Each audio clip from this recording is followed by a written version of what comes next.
For all you Groundhoppers out there, this podcast is for you. Here we go. Hey guys, this is the FANA Fan Podcast. I'm Ben. And I'm Topless, and for all you Groundhoppers out there, this podcast is for you. And tonight we are joined by long-serving Portsmouth fan, Stefan. How are you, mate? Very well, thank you. Nice to be invited. Well, thank you for getting in touch with me last week. It's nice that we've got to this point. Yes. Yep. Once again, Stefan, thank you for coming on. Yeah. Looking forward to reading some of your stories. So the first one is, how did you get into football? Sort of, what was your first experience within watching the game live? Right. It's a strange one. I was lucky enough to be at public school. I'm not rich, but I got a scholarship to public school, and we went to school on Saturdays. And prefects used to come after me because it was quite small in those days. And I always got detention on Saturday afternoon, which is a bit of a problem. And one of my mates said to me, the way to stop getting in detention is to have something else to do on Saturday when school finishes. Why don't you get into football? So I thought, well, that's an idea. So I went to a football match and I liked it. I wanted to go the next week, so I didn't get into detention. I avoided prefects. But the time I left school after the advanced levels, I'd been to 21 league grounds plus the old Wembley. So I thought, wow, I'm going to do the 92 one day. Wow, the 92. Sure, I think who would have been in the 92 back when you started as well? I mean, a lot of big, newish clubs around, like, Burton Albion are in there now. Yeah, no, it wasn't them. When I did it, there were people like Barrow and Workington, those kind of people. So it was a lot of long trips. And the last one was Burnley. I mean, someone had to be last, and it was Burnley. But there's a story. I was there recently. The story behind Burnley is that they were playing Fulham in the Cup, and I wrote to Fulham and said, I've got one ground to go to. And Fulham said, come with us on the train. So I went with them on the train, got back at 11 p.m. and by mid-afternoon the following day, I was in Malta on holiday with my family. Wow. having been at Burnley in cold January, of course, cold January the 7th, 1978, for a cup tie with Fulham. And then, I say, less than 24 hours later, in sunny Malta. Yeah. Wow. Living it large. Big difference.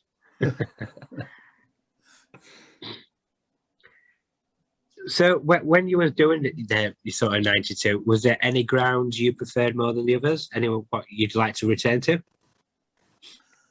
Well, yes. I mean, there's grounds I've only been to once, obviously. And there's grounds I've been to once or even more times that have now gone. That's a sad thing. I always thought that when I went to a ground, perhaps that was the first and only time I'd go there.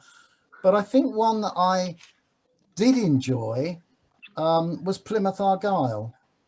I really did enjoy their ground, a big ground, and they lost, and it was a most incredible free kick that beat them. But marvelous supporters. And the other thing is they do the best pasty. It's called an oggie, like a Devon pasty. They do the best pasty for miles around. So if the football's not good, you at least got a decent pasty.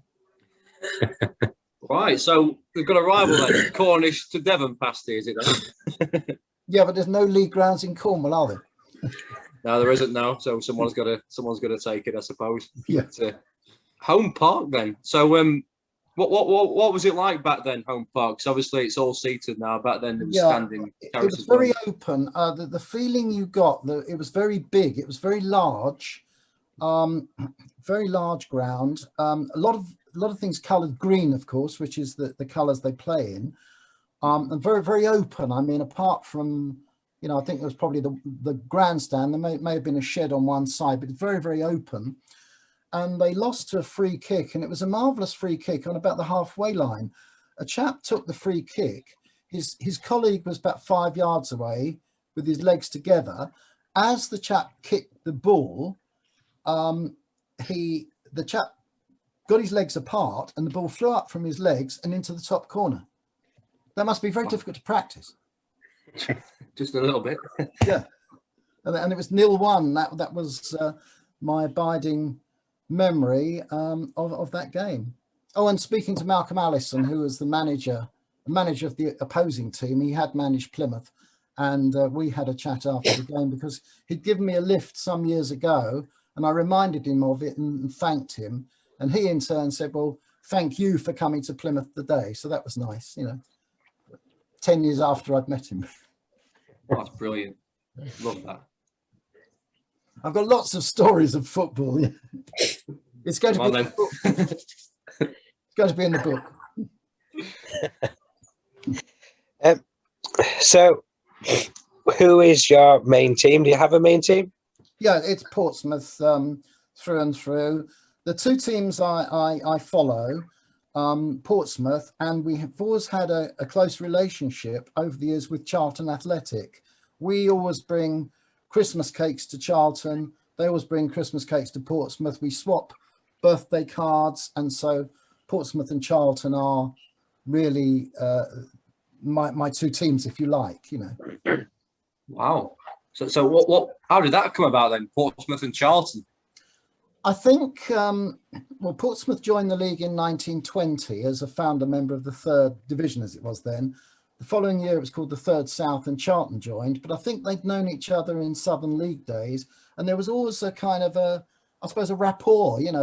They're just, like when you meet people, some people you hit it off with and some you don't. And I think Portsmouth and Charlton hit it off together, and have always been friends. And of course, there's been players who've played for both teams. That's often happened. Wow. I mean, there are a few that I've got close relationship with others. I mean, I'll say my team, Mansfield, quite close with Nottingham Forest. We have loan moves and all that. Yeah. So yeah, it does exist. Yeah. But at least so far apart, though, aren't they? Yeah, but you're both in Nottinghamshire, whereas Charlton and Portsmouth are about 70 miles apart. So it's not an obvious, logic, really. Yeah. You said you've been to the old Wembley. Yes. There's quite a lot of debate of the old Wembley in terms of the new one as well.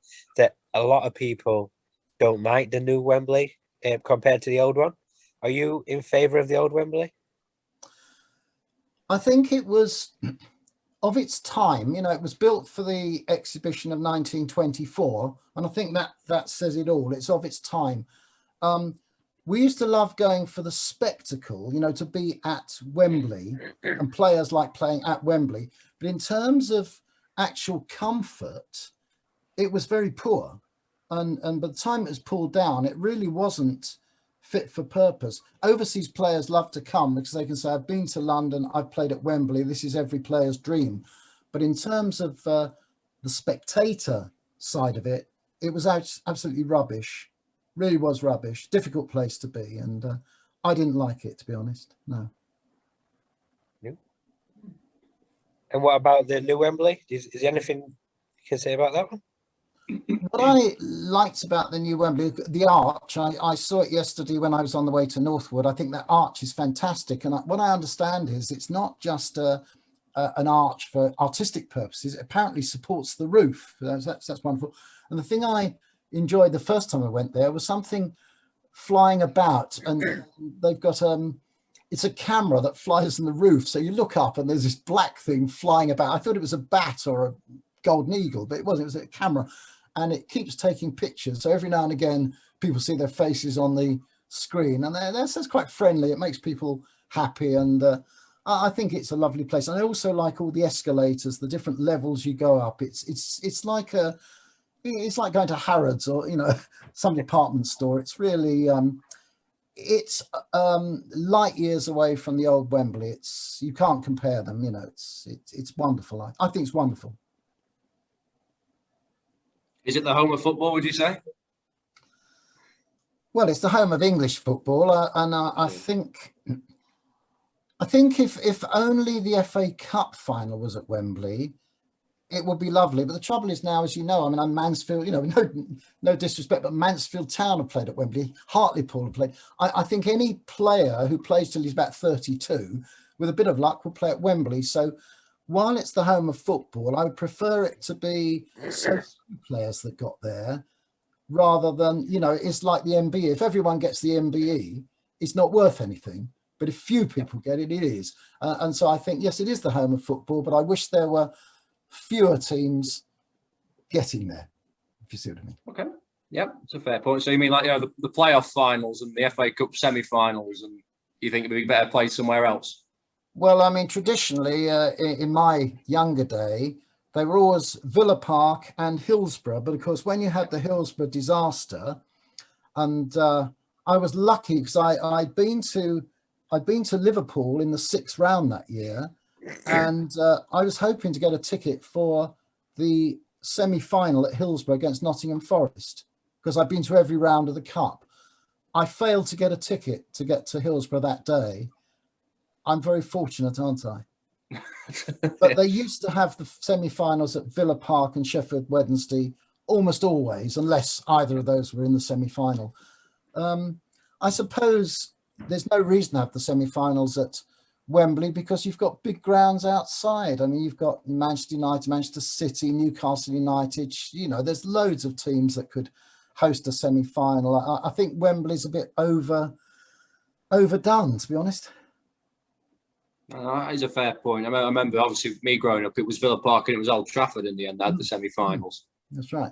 You know, I think a return to that, I think, could be good. I mean, it gives teams a chance to play there as well. Never mind Wembley. Yeah. It's lower league teams because we all know the magic of the cup. Yes. So, I completely agree with that. And you could even say when Spurs moved there, and that was their home for sort of a year, 2 years. I bet you it wasn't the same for Spurs fans when they got to a cup final because they're used to playing there, whilst the new ground was getting built. So I do agree that it sort of takes away from the tradition a little bit of wanting to play at Wembley if you're constantly going to Wembley. Yes. Yeah, I can't agree more. I think some of these foreign clubs that play on, you know, the finals are on the ground, like I think it's a San Siro in Milan, you know, probably host the Italian final. So, I mean, it's players are playing on the home ground, so you can't feel the sense of occasion. Spurs can't feel the sense of occasion playing at Wembley in, say, a cup final, because if they're playing there as the home ground, that's not divorced from the cup, which is something different. Yeah, it's probably the same for Bayern Munich in 2012 when they played Chelsea in the Champions League. You know, I mean, Chelsea won it, but it's still a fight, especially for the fans as well. So, I'm going home again. It's in the same seat for some of them, I bet, as well. Yeah.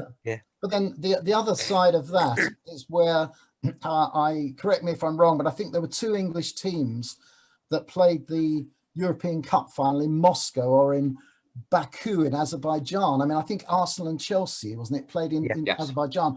I can understand you want a neutral ground, but Arsenal and Chelsea could have played at Wembley. They could have. Or even in Paris. But to go all the way to Baku, which is actually in Asia, it's a lovely trip, but I can't see the point. It's true, yeah, definitely. And there's a lot of empty seats that night as well, sadly. I think so, yes. It was, yeah. I'm seeing a picture. Yes. But, well, again, that's the only thing. When you sort of have a host city, you don't really know who's going to make it to the final, and they don't really put any speculation or any sort of reasons to change it. So, like you said, if 2 English teams get to the final, both teams have got to fly out. And then you got to look at the fans who want to get there. Like you said, it was miles away for the Arsenal Chelsea fans. Probably time off work, having the money to go over there, where the Champions League final could be moved to a more neutral ground close by. It makes a lot of sense to do that, but it's something for some reason they don't do. I think that the trouble is too, they never think of the ordinary fan. You see, you have players earning £300,000 a week, which is over $1 million a month. And you've got some of the fans probably working in shops and factories, or maybe working part-time, probably on furlough, laid off. People don't have much money. And I think the price to get into football is very dear. I mean, you know, someone like Northwood yesterday, I got in for £5, but I've got family who go up to, say, watch Arsenal, and you're talking about £200-300 quid. By the time you've paid your fares, paid your price to get into Arsenal, bought a programme, had a cup of tea, which is probably about £4, it's priced it out of the ordinary person. I mean, I don't agree entirely that football's a working man's game. I don't think, that they trot that out. I don't think that's true, but I do think that they've priced it out of the ordinary person. There's people I know who can only go, Arsenal supporters, can only go 2 times or 3 times a year because they can't afford it. When I was a kid, I went to watch the team every other Saturday. It was relatively cheap. Yeah, that's sad, those. It is sad. That goes for everything. You can look at even the season ticket prices in the Premier League. I know, like, Spurs now have one of the most expensive season ticket prices, whereas before this new ground, it wasn't as expensive. No. And even for away fans, now the Premier League is not so bad at the moment because they have this cap of away fans have to pay £30 maximum. But when Sheffield United played Luton Town of a week, an adult ticket was £32. So as an away fan going to Luton, you're paying more to go to Luton than what I did in the Premier League going to the Etihad, Old Trafford, Anfield. It's only £2 more, but you go into a better ground, you're facing a better team.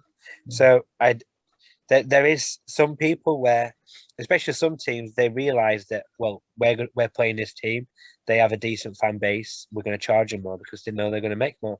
Because if I don't go, someone else is going to go and they're going to get the money. So sometimes we are a bit of a fool ourselves for doing it and paying those prices. Because if we didn't pay those prices and nobody paid them, they'd have to reduce those prices. But I think too that I mean, personally, not just because I'm getting on. I mean, I'll be 75 at the end of this month, but not because I'm old, as it were. I prefer going to non-league. I get more fun going to non-league ground in front of 150 people and chatting to people. I don't want to be segregated. If I go to a match with Portsmouth, I can't talk to the opposition because we're segregated. Years ago, I could sit with a man or boy who was from the other team, wearing the scarf of the other team. I much prefer that. I think also one of the competitions that seems to be the best run is the football conference, or I think they call it the National League now. That seems to be the best run. It's family orientated and it's affordable. I don't know why the Football League, the Premiership, can't be like that. There's enough money in football. Last time I went to Old Trafford, it was an evening match when they played Borussia Dortmund in the Champions League semi-final back in '97. And a chap told me before the match, one of the stewards, we take more money in the shop than we will at the turnstile. Direct sales in the shop and online. So the fact that I was paying 20 quid to go to the match was small beer. They were selling tracksuits and scarves and boots and handbags and compacts and God knows what. So there's money in football. They don't need to make the supporter pay over the odds. No, it's all down to greed, sadly. It is. Too much greed in it. But like you say, there's a long list of people we've met who said exactly the same about preferring non-league, mate. And, I've obviously done a lot of 92, of the 92 recently, but only because I've missed the roar of the crowd. But I've tried to fit in as much non-league as possible. Yeah. And, it's fantastic. Yeah. Absolutely fantastic. Proper football. Yeah. And the people are nicer. I mean, when I remember going to non-league Hastings Town down on the Sussex coast, not far away. And Brenda and I went some years ago, and at half time she said, "Would you like a cup of tea?" And I said, "Yes." So Brenda went to the end of the stand. She came back with a tray, 2 cups and saucers, not mugs, cups and saucers in bone china, and a plate with about 8 biscuits. And it was something like about £1. And when I went to Sudbury Town, the old Sudbury Town, a boy said to me when I ordered the tea, where are you standing, sir? I said, "Just over there." Next thing, he came out, tapped me on the back, met the same thing, a tray with a bone china tea set and a plate of biscuits. You're not going to get that at Arsenal, You know. Oh, it's fantastic. Yeah. It's even with alcohol as well. When you go to, say, Emirates, if you have a drink, you can't sit down with your drink and watch the game. You have to have it in the concourse. Whereas non-league, me and Jake's done it plenty of times where we stood watching a game with a pint in our hand, and there's no issue whatsoever with doing that. A lot of people go to football, go for the social side of it as well with the drinking. I can understand there's a lot of fans what will take it overboard, but we should be able to, in my opinion, sit down with your drink. There's even cases where they take the plastic lid off your like Coke bottle. So that in non-league you don't get that. You can stand with what you want, drink what you want, wherever you want, basically. I remember we go to Malta every year, and a few years ago I went to the new Malta ground and they played Scotland in the World Cup qualifier. And exactly what you said, there was a couple in the hotel who'd hired a car and they'd driven me to the match. And at half-time, he said, "Would you like a bottle of water?" And he came back with 3 bottles, all with the tops off. And, you know, he's bobbling about, losing about half the water. And I said, "Well, why have they taken the tops off?" Because they think we're going to throw them at the players. I mean, you know, it's ridiculous. Whereas Never at non-league, has it? But I mean, what are you doing? It just happened. Yeah. And in non-league, I can still get a Bovril. You know, I mean, there was a time when it was on the back of the programme and all these different clubs have a Bovril at half time. This was the drink, the beef drink, you know. You went and got a Bovril or a cup of tea, you know. But yeah, as you say, if you can get a beer and drink it out of a plastic glass, I accept that. But the vast majority of fans go to watch the football. It's only a minority that go to cause trouble. You know, when they talk about football hooligans, they're hooligans who use football as a vehicle. You know, we're hooligans. Let's call ourselves the Millwall crew. And then Millwall gets a bad name. Oh, yeah, Millwall hooligans. They're not Millwall hooligans. They're hooligans who attach themselves to a club like Millwall. And that's why you have to have plastic glasses. But it's no bad thing anyway for safety. I mean, you could drop a glass and plastic one won't break. Yeah, I mean, especially when we're watching England, like when England score, the beer goes in the air. Now, you put a glass. If you do that with glasses, then there's injuries coming ahead. So I definitely agree with the plastic glasses. I mean, but in European countries, the main one, Germany, they're okay with it. Yeah, aren't they? You know. Yeah, different culture. So why not here? It's a different culture. I mean, I think because we're an island, you know, geographically an island, I think in many ways we are insular. And, you know, the continent does things a different way from the way we do. And the other thing in Germany, as I understand it, I've spoken to people, if you're, let's say, for example, a fan of Eintracht Frankfurt and you're playing away at Munich, your cost of the ticket includes your travel. You get the whole package. Now, don't do that here. No.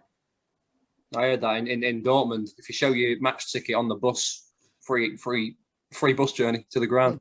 Yeah. Fantastic. That's right. Why couldn't they do that here at Sheffield?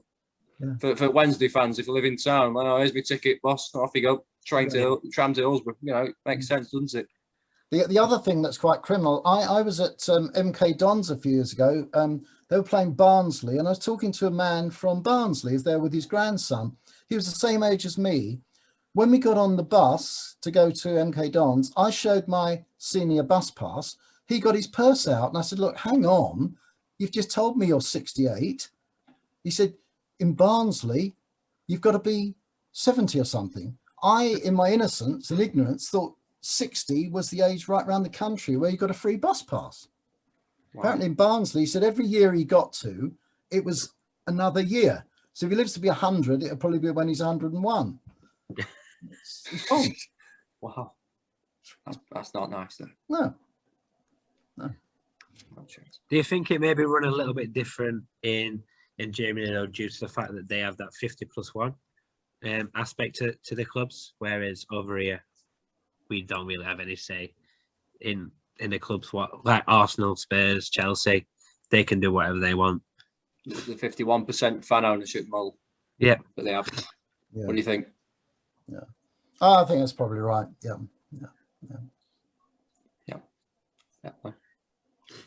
So one of the reasons Jake is really eager to get you on the podcast was you was there for the World Cup final when England won in 1966. Yes. And we've also found out you went to every game that year as well. As beloved England supporters and football fans, what was it like being what was it like being at the final? I think, and I've put it, I think, in what I've written, I was really too young to understand how wonderful it was. I was 19 3/4. And of course, at that stage, England were one of the top countries in the world for football. And I thought, while it was a great thing to be at the final and a great thing that England won it, I thought it would happen since. I thought when I got to my age now, England might have got to 2 or 3 World Cup finals.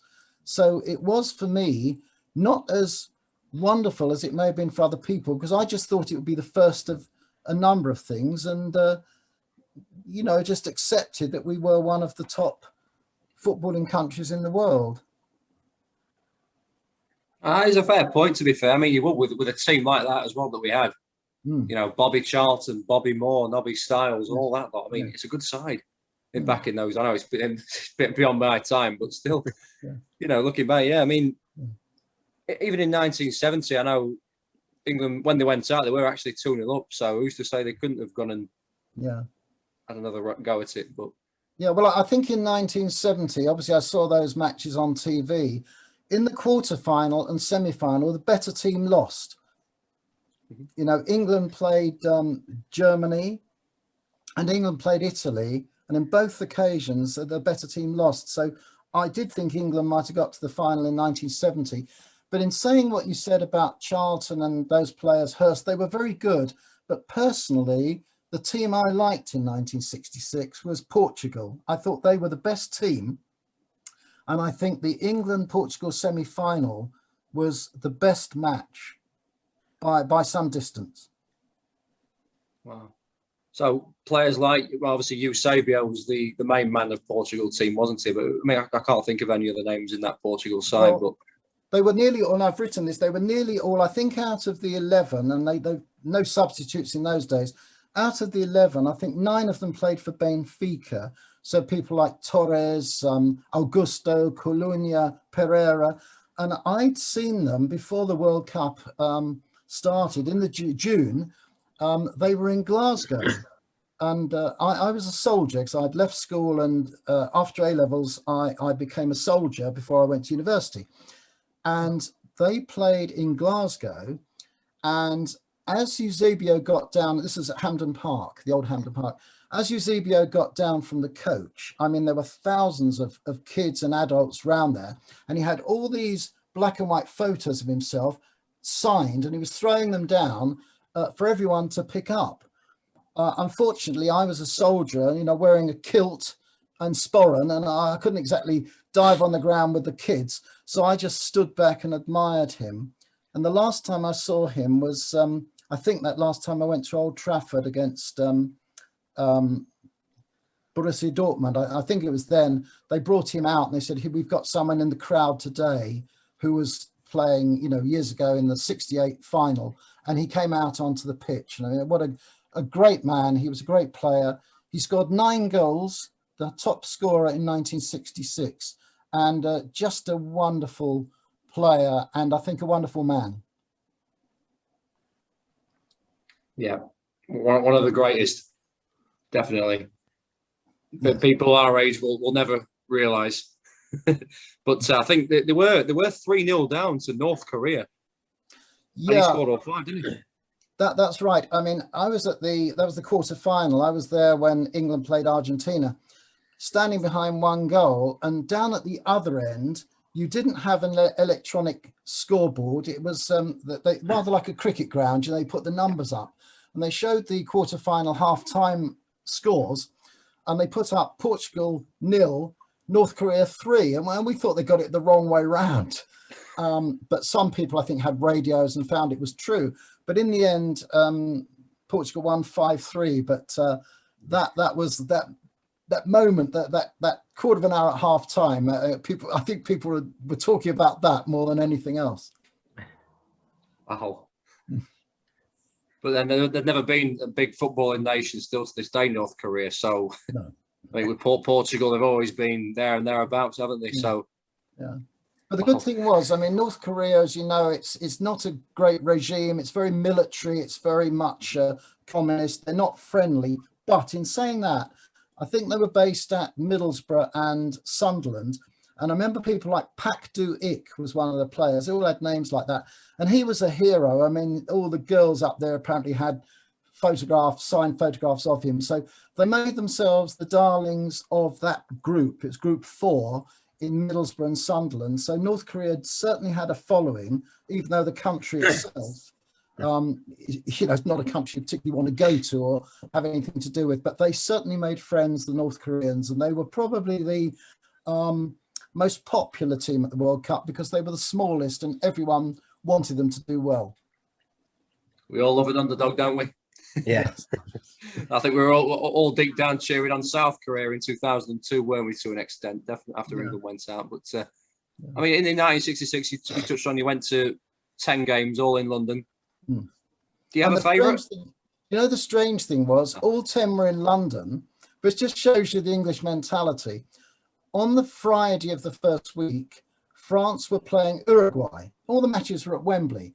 But in those days, on a Friday at Wembley, Friday evening was greyhound racing. Okay. So you can't have the World Cup on when there's greyhound racing. So they played the match, France v Uruguay, in the pouring rain at White City, which is a marvellous athletic stadium. It's now demolished, but it's a marvellous athletic stadium, about the size of Wembley, more open, next to the BBC studios, just past Queen's Park Rangers. Marvellous ground, and I was so glad that I went there once, only the once. Only the once, wow. Well, I was there not so long ago when I went to watch QPR. Would have thought there's a massive ground here. Anyway, all these buildings around, but yeah. But imagine that these days as well. No, lads, we can't have the World Cup on tonight with ground racing. I know. Nowhere else in the world, but it's very English that, it's very much an English thing. We can't not have greyhound racing because it's Friday,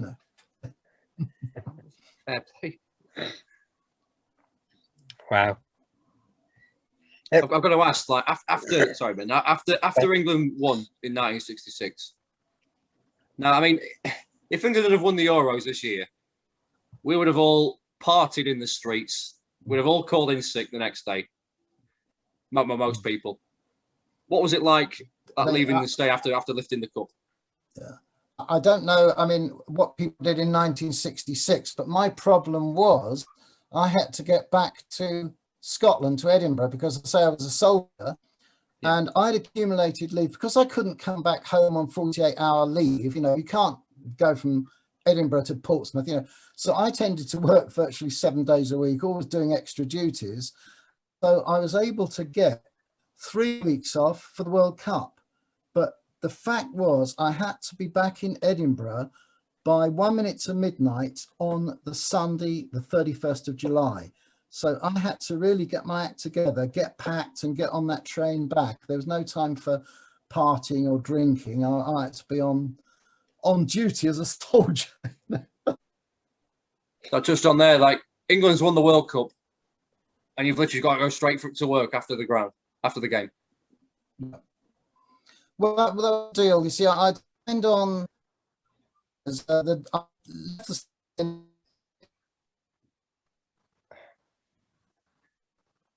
day before I was 19. I signed on for 4 years, and with the money I saved in those 4 years, I was able to pay my way through university. So, it was a serious thing. So I was lucky to get 3 weeks off to go to football, but I didn't want to jeopardize my military service. I won't say career, but military service. Football was one thing, but that was my job. Yeah. That's fantastic as well. I mean, I wouldn't have seen any of those stories these days if England had done really well in the Euros, obviously. But to that, pal, I do salute you.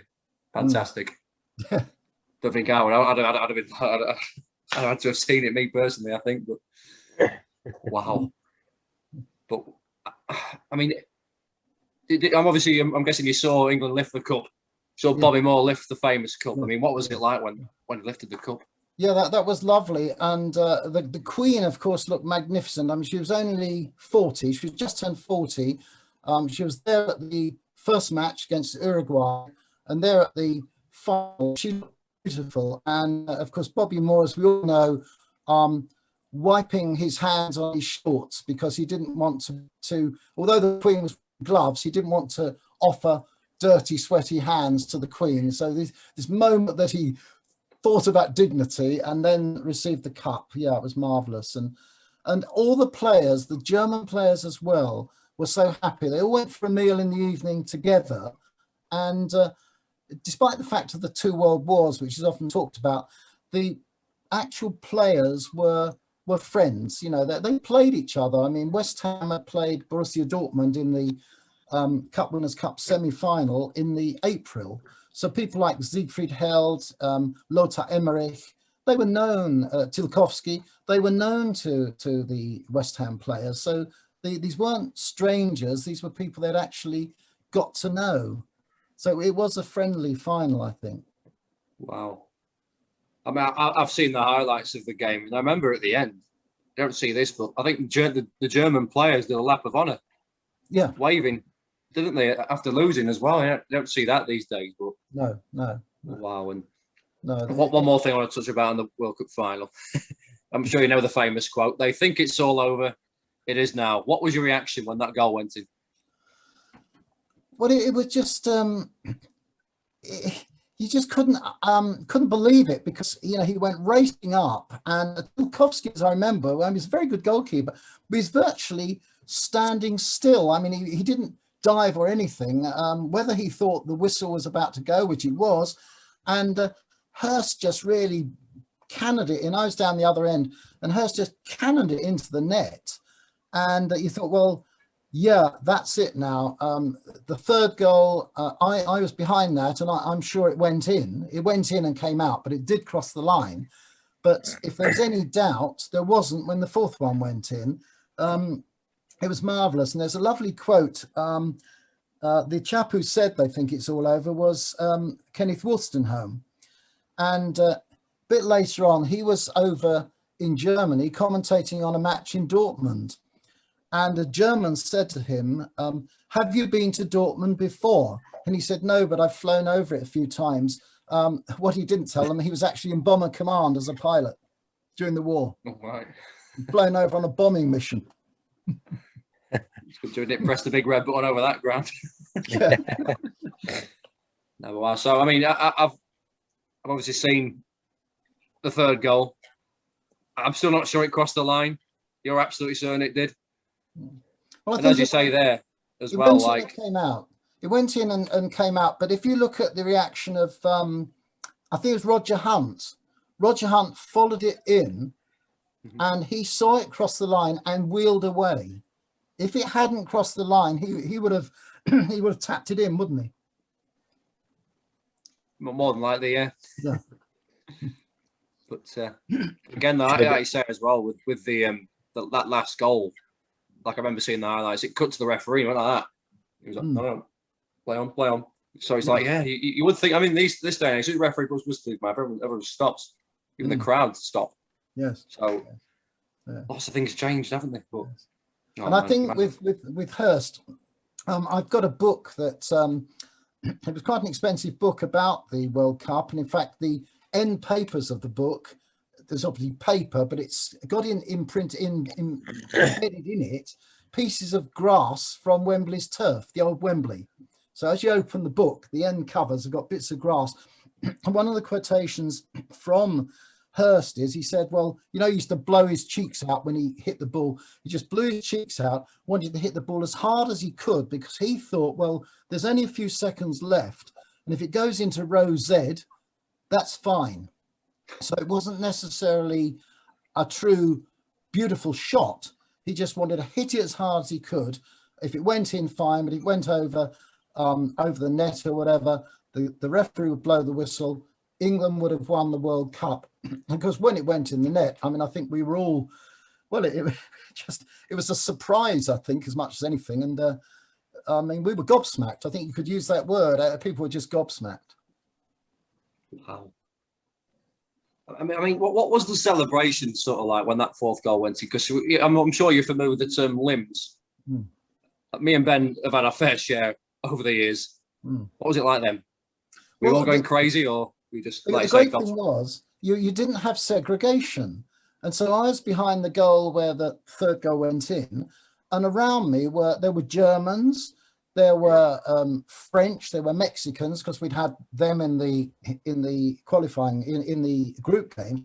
So there were a whole lot of people who weren't just English, but everyone was just really jumping up for joy. And even the German attitude was kind of, wow, oh God, And so there was a lot of jumping up and down and thrills, but most of the people I saw were foreign. So it was happy, I think. Oh, that's brilliant. Fantastic. You said with the FANA as well, you have something, you haven't published it, but you wrote quite a bit. You sort of like your story. I've written 5-page, it's 5 pages of A4, and I've included statistics that I drew up, various statistics which not everyone would be aware of, and I've never seen them printed elsewhere. They're just statistics of the final series, the number of matches, 32 matches there were, of course. I never published it because I wasn't writing in this. It was just really, I just kept it, and I've taken a copy, which obviously I can send you. And I just kept that because there were 2 programs, you see. They had a program for the whole series, and for the final, it was really the same program, but a different cover, and the center pages were the final teams. So there's the 2 official programs. I've got a book that was published at the time. The other thing is, on the final program, came out after the final, coming down the steps of the old Wembley, and there was a white-haired man, grey-haired man, and everyone was running up to him, asking for his autograph. He turned out to be the leader of the opposition, who was Edward Heath, who later became the Prime Minister, and he signed my program. So my final program, in the top left-hand corner of the cover, has the signature Edward Heath. Nothing to do with football, but he was there and he signed my program. So it's all very personal to me, Wow. I can say it's a marquee moment, even football or not. That's fantastic. Yeah.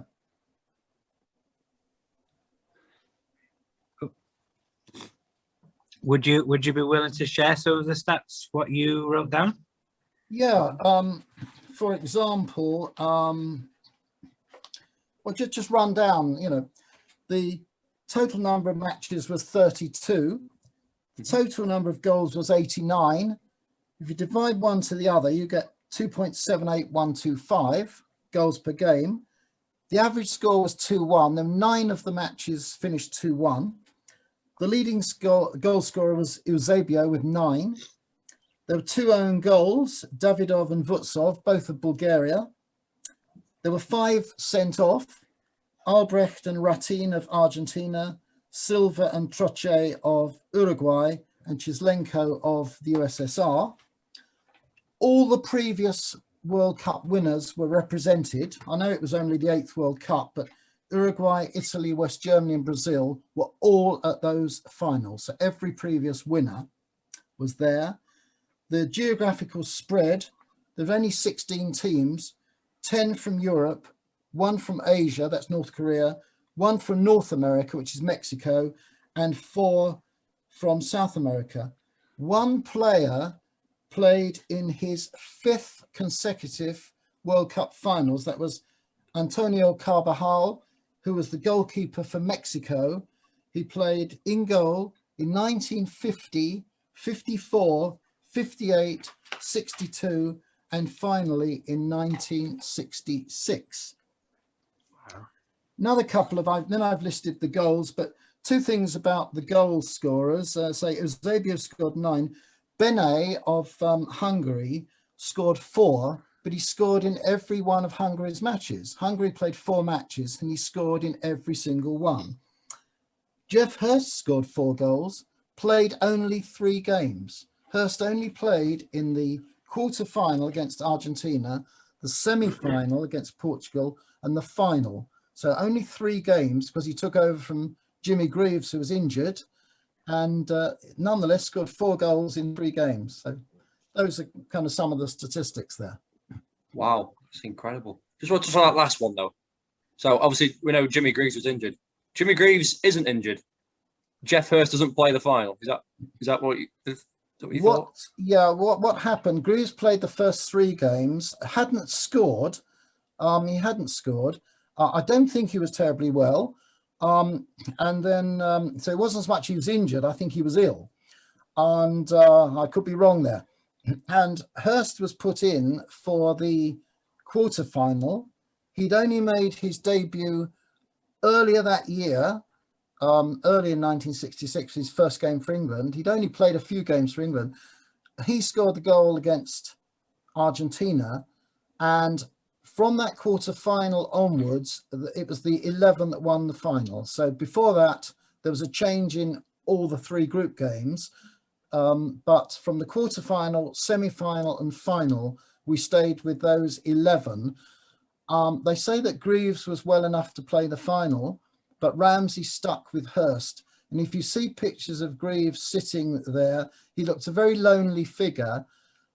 Yes, I suppose he was enjoying the match as an Englishman, but he looked very sad. I think he'd rather have perhaps gone on holiday somewhere because, you know, to miss out. And he was, of course, I mean, a wonderful player.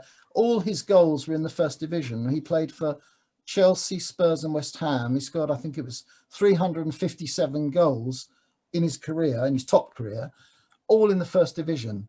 So to miss out on the World Cup, I know he got a medal about 20 years later, but to miss out on the World Cup final, I think, yeah, I think he worried about that. And the sad thing now, I learned recently, he's in a wheelchair and will never walk again. This is a man that could run from one end of the field to the other and score goals. He's now confined to a wheelchair, and he's only, 81.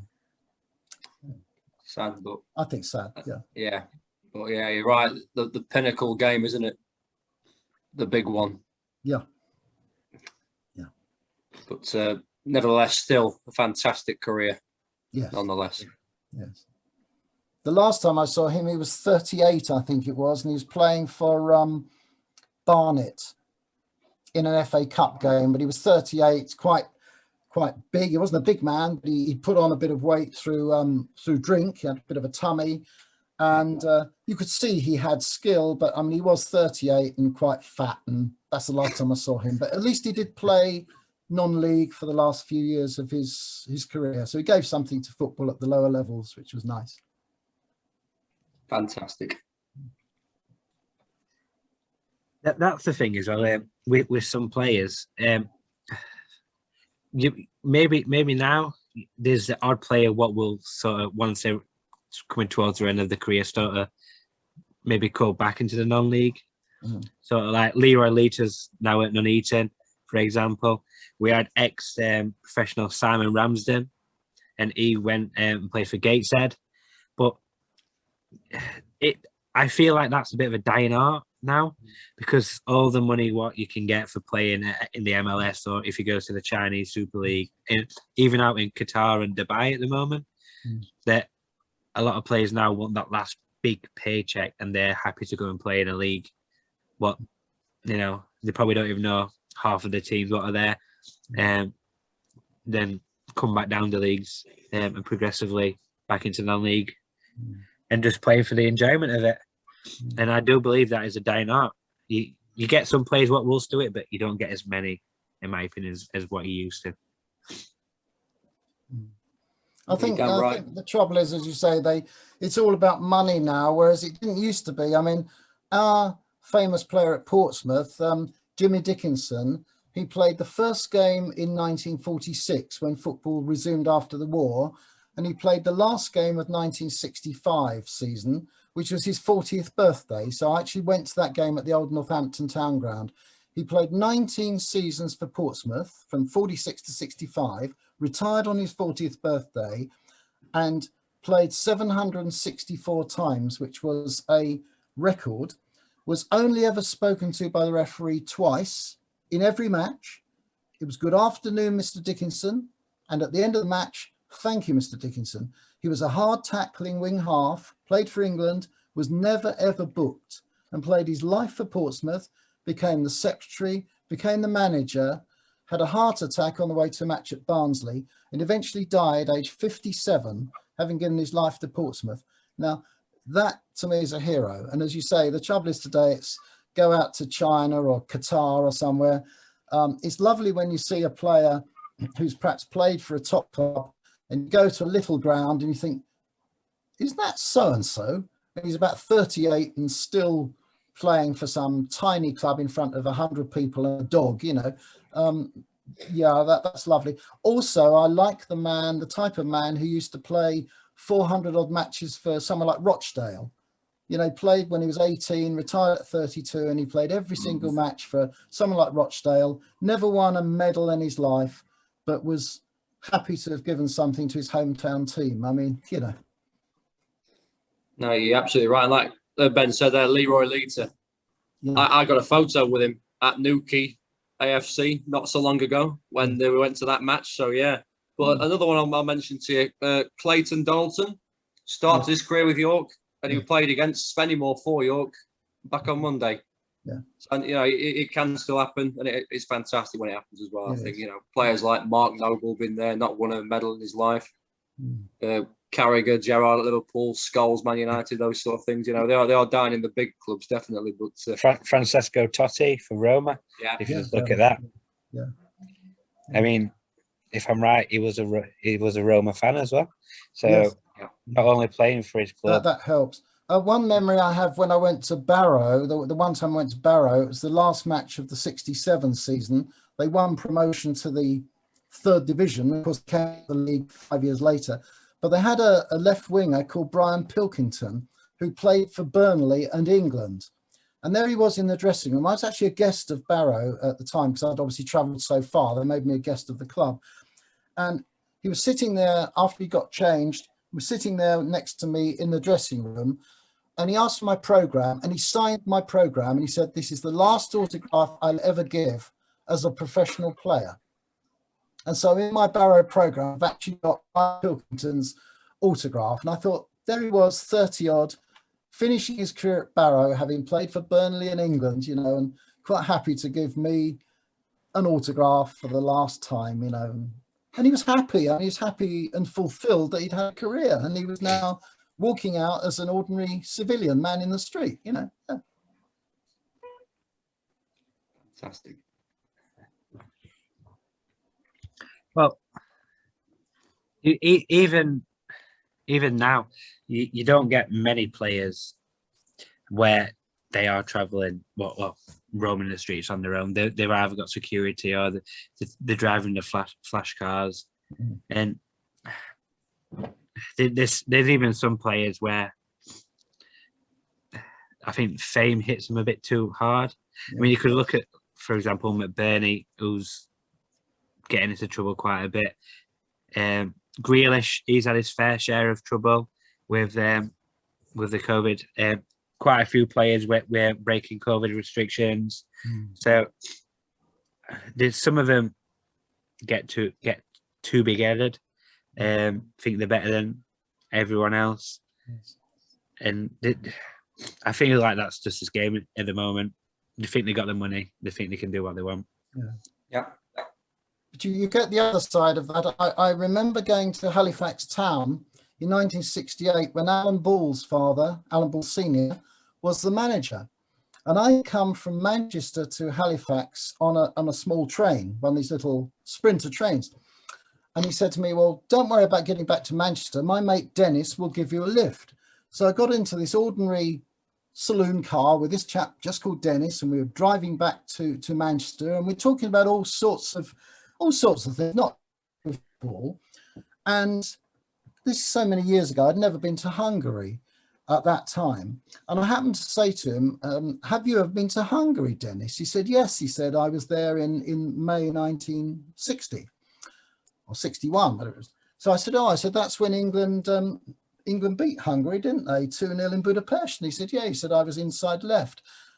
Had we not had that part of the conversation, I would have got out of that car in Manchester, not knowing that I was being given a lift by Dennis Violet, one of the Manchester United players, former Manchester United player, a Busby babe who'd survived the Munich crash. And I'm sure if I hadn't mentioned Hungary, I would have got out that car in Manchester, shaken hands, and all I would have known is a guy called Dennis in an ordinary little saloon car had driven me home or back. Yeah. What a nice man. Now dead. Wow. Jeez. One of the survivors. Yeah. It's crazy. Because sadly there wasn't many of them, was there? No, that's right. You know, Bobby Charlton and I think Mike Busby himself were other ones, but I don't know. Wow. Some of them didn't play again. I mean, Danny Blanchflower's brother Jackie, and there's another player. I think they weren't killed, but they had to finish their career. I think the injuries were so great, so substantial that although they weren't killed, they never played again. So the actual losses of the team were something like about 10 players in all. And of course, we also lost Frank Swift, who was the former Manchester City and England goalkeeper, who was travelling there. I think he was with the Daily Express as a sports reporter, and he was killed. So, a tremendous loss. I remember at the time, I was only 11. I was in my last year at primary school. My parents had a tobacconist shop, and I remember the men coming in. I was an 11-year-old kid standing behind the counter, and men were coming in almost in tears, buying their cigarettes and saying, "Oh, I've just heard Liam Whelan's died, and I've just heard that Duncan Edwards is fighting for his life." And for an 11-year-old kid who'd never been to football, I wasn't particularly interested in football, but it was just so heartbreaking to see grown men in such a state. I'd never seen men cry. Wow. It's awful. Yeah.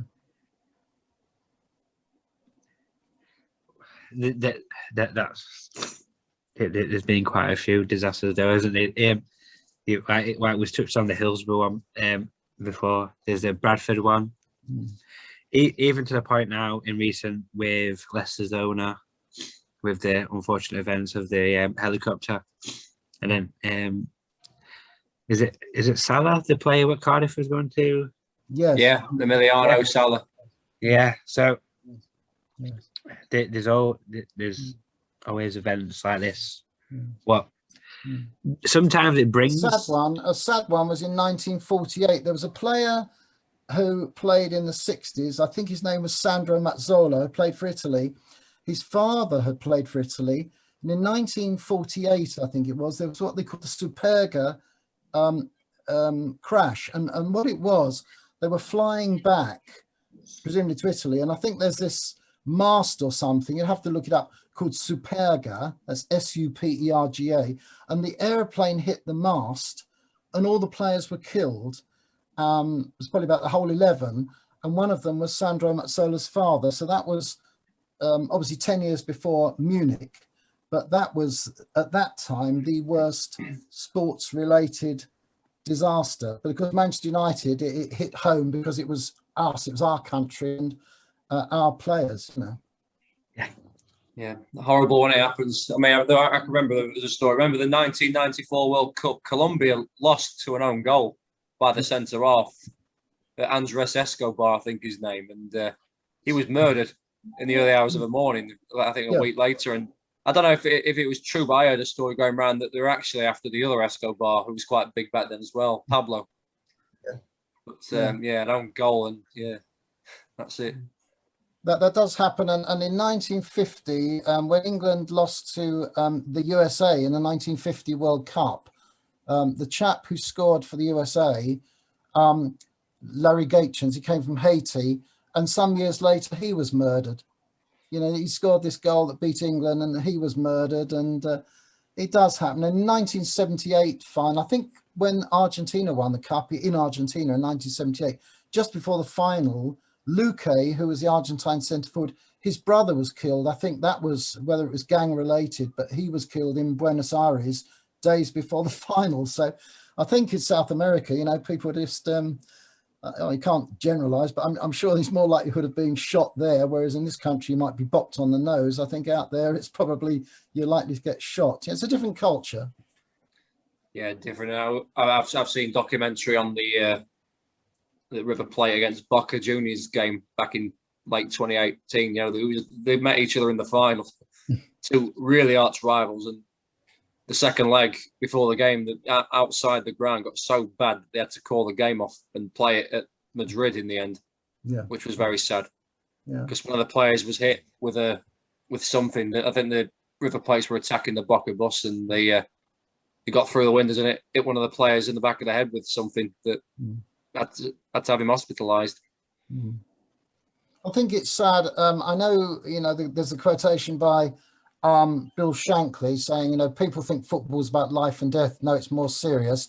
I understand, you know, like if you're, as I am, you know, dyed in the wool Portsmouth fan, you love Pompey, but not to the extent that you want to kill, you know. I mean, I was in a hotel a couple of years ago and a Southampton fan came by with his cases, had a Southampton scarf on. And I opened the doors for him, and, you know, his cases went through, and he said, "Oh, thanks, mate." And I said, "It's probably the first time you've had, you know, the door open for you by a Pompey fan." He just laughed and shook my hand, you know. I don't know why it has to be life and death. It is only a game. And when you think of all the things going on in the world, COVID and what have you, I mean, okay, the other team scores more goals than you do. That happens. You know, that's life. I mean, that's all there is. You just hope that you win the next game. That's the way I feel. You know, don't go home and start trouble, you know. Oh, definitely. Not if you support Pompey. I mean, there were years when every time my brother-in-law and I went, they lost, and we just come back and say, "Lost again," and that was it. Just laugh it off, have your tea and done with, you know. Yeah. Right. So we asked this question to it's always our final question what we ask. We'll ask it to you. We'll give you a bit of time to think of it, because we're not really sorted the question out with you. If you could sum up football in 3 words, what would those 3 words be?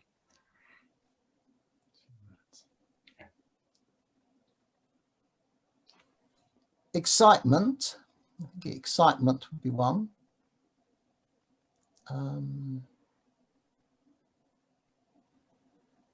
Competitive would be another.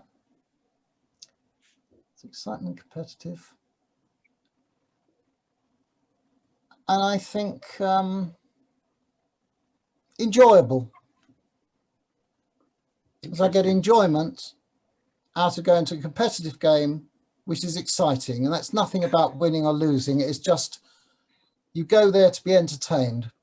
That's what I go to be entertained. If Pompey lose and have played well, I'm happy. If we win and haven't played well, I'm unhappy. So it's not about winning, it's about entertaining. Because there's other things I could do on a Saturday, and we could all do other things on a Saturday. We choose to go to watch a match.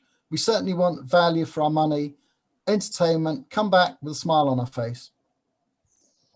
Yeah, that's a great one. For sure. Right. Thank you again, Stefan, for coming on. Some really great stories and some good stats. I agree. If we're not seen before, and again, thank you for getting in touch. I've really enjoyed this. It's been a good insight, and I know Jake's got a big smile on his face. I'm sure he's enjoyed it too.